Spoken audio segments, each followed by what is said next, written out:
Japan के एक छोटे से कस्बे में रहने वाले 10 वर्षीय ओकायो को जूडो सीखने का बहुत शौक था। पर बचपन में हुई एक दुर्घटना में बायां हाथ कट जाने के कारण उसके माता पिता उसे जूडो सीखने की अनुमति नहीं देते थे। पर अब वो बड़ा हो रहा था और उसकी जिद भी बढ़ती जा रही थी। अंततः माता पिता को झुकना ही पड़ा और वो ओकायो को नज़दीकी शहर के एक मशहूर मार्शल आर्ट्स गुरु के पास दाखिला दिलाने ले गए।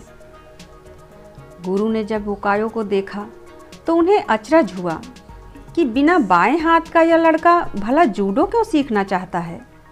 उन्होंने पूछा, तुम्हारा तो बायां हाथ ही नहीं है, तो भला तुम और लड़कों का मुकाबला कैसे करोगे? ये बताना तो आपका काम है, ओकायो ने कहा। मैं तो बस इतना जानता हूँ कि मुझे सभी को हराना है और एक दिन खुद मास्टर बनना है।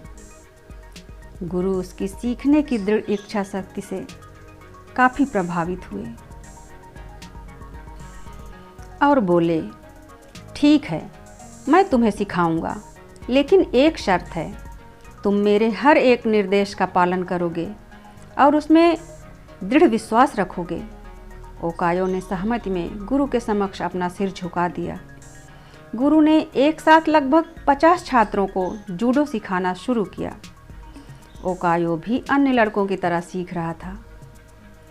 कुछ दिनों बाद उसने ध्यान दिया कि गुरुजी अन्य लड़कों को अलग अलग दांव पेच सिखा रहे हैं, लेकिन वह अभी भी उसी एक किक का अभ्यास कर रहा है जो उसने शुरू में सीखी थी। उससे रहा नहीं गया और उसने गुरुजी से पूछा, गुरुजी, आप अन्य लड़कों को नई नई चीज़ें सिखा रहे हैं, पर मैं अभी भी बस वही एक किक मारने का अभ्यास कर रहा हूँ। क्या मुझे और चीज़ें नहीं सीखनी चाहिए? गुरुजी बोले, तुम्हें बस इसी एक किक पर महारत हासिल करने की आवश्यकता है। और वो आगे बढ़ गए। ओकायो को विस्मय हुआ, पर उसे अपने गुरु में पूर्ण विश्वास था और वह फिर अभ्यास में जुट गया। समय बीतता गया और देखते देखते 2 साल गुजर गए, पर ओकायो उसी एक किक का अभ्यास कर रहा था। एक बार फिर ओकायो को चिंता होने लगी और उसने गुरु से कहा, क्या अभी भी मैं बस यही करता रहूँगा और बाकी सब नई नई तकनीकों में पारंगत होते रहेंगे? गुरुजी बोले, तुम्हें मुझ में यकीन है तो अभ्यास जारी रखो। ओकायो ने गुरु की आज्ञा का पालन करते हुए बिना कोई प्रश्न पूछे अगले 6 साल तक उसी एक किक का अभ्यास जारी रखा।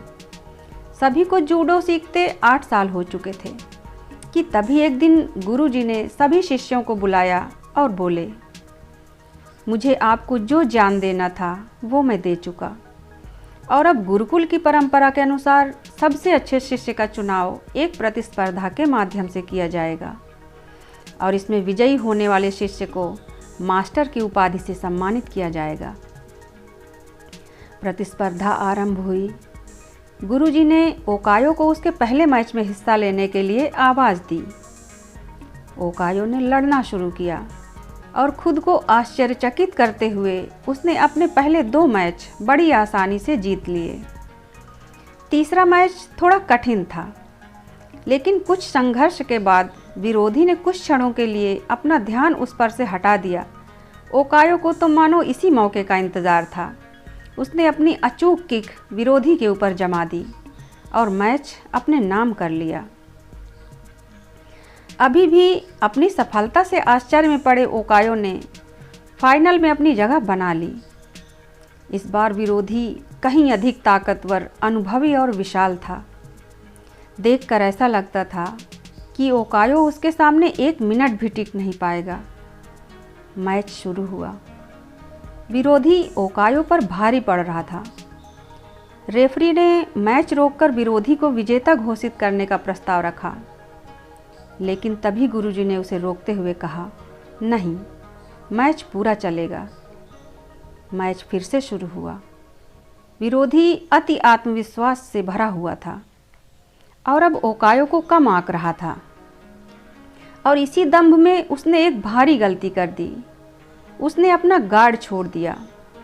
ओकायो ने इसका फ़ायदा उठाते हुए 8 साल से जिस किक की प्रैक्टिस की थी उसे पूरी ताकत और सटीकता के साथ विरोधी के ऊपर जड़ दी और उसे ज़मीन पर धराशायी कर दिया। उस किक में इतनी शक्ति थी कि विरोधी वहीं मूर्छित हो गया और ओकायो को विजेता घोषित कर दिया गया। मैच जीतने के बाद ओकायो ने गुरु से पूछा, मास्टर जी, भला मैंने यह प्रतियोगिता सिर्फ एक मूव सीखकर कैसे जीत ली? तुम 2 वजहों से जीते, गुरुजी ने उत्तर दिया। पहला, तुमने जूडो की एक सबसे कठिन किक पर अपनी इतनी मास्टरी कर ली कि शायद ही इस दुनिया में कोई और यह किक इतनी दक्षता से मार पाए। और दूसरा कि इस किक से बचने का एक ही उपाय है और वह है विरोधी के बाएं हाथ को पकड़कर उसे ज़मीन पर गिराना। ओकायो समझ चुका था कि आज उसकी सबसे बड़ी कमजोरी उसकी सबसे बड़ी ताकत बन चुकी थी। मित्रों, मनुष्य होने का मतलब ही है अपूर्ण होना। अपूर्णता अपने आप में बुरी नहीं होती, बुरा होता है हमारा उससे डील करने का तरीका।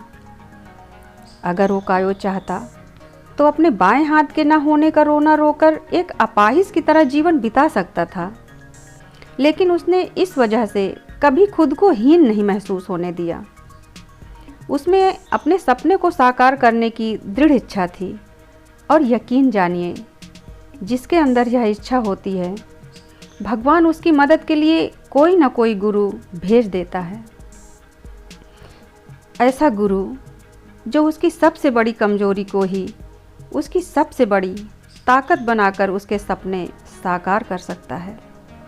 धन्यवाद। जय हिंद। वंदे मातरम।